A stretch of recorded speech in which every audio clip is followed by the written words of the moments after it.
Pen convention hall ని కూలగొట్టొద్దు అని అంటే సమంతను నా దగ్గరికి పంపాలి అని చెప్పి ఆయన డిమాండ్ చేశాడు. సమంత గారిని వెళ్ళమని చెప్పి నాగార్జున వాళ్ళు ఫోర్స్ చేశారు. సమంత నేను వెళ్ళను అనింది. వెళ్ళను అంటే వాళ్ళు చెప్తే వింటే విను, లేకపోతే వెళ్ళిపోండి డైవర్స్ ఇచ్చారు. సెంట్రల్ జైలు కూలగొట్టిండ్రు. పురాతనమైనది నిజాం నవాబ్ కాలం నాటిది. అక్కడ హాస్పిటల్ కట్టిండ్రు అధ్యక్ష. అదే హాస్పిటల్ ఊరవతల కట్టుంటే పేషెంట్లకు కూడా మంచిగా ఉంటది అధ్యక్ష. పురాతనమైన జైలు కూడా అక్కడ ఉండేది అధ్యక్ష. Where tradition meets progress, that is why we all are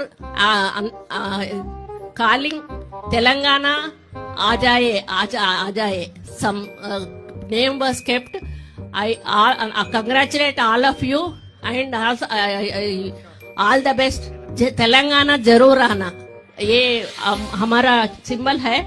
और I want to congratulate all the participants and I am telling all the best to you. మరి నేను ఒక ఫారెస్ట్ మినిస్టర్ గా ఉన్నాను కాబట్టి నా దగ్గరికి కొన్ని కంపెనీలవి క్లియరెన్స్ కోసం అని చెప్పి ఫైల్స్ వస్తా ఉంటాయి. మామూలుగా మంత్రులు అట్లాంటి ఫైల్స్ వచ్చినప్పుడు డబ్బులు తీసుకొని క్లియరెన్స్ ఇస్తా ఉంటారు.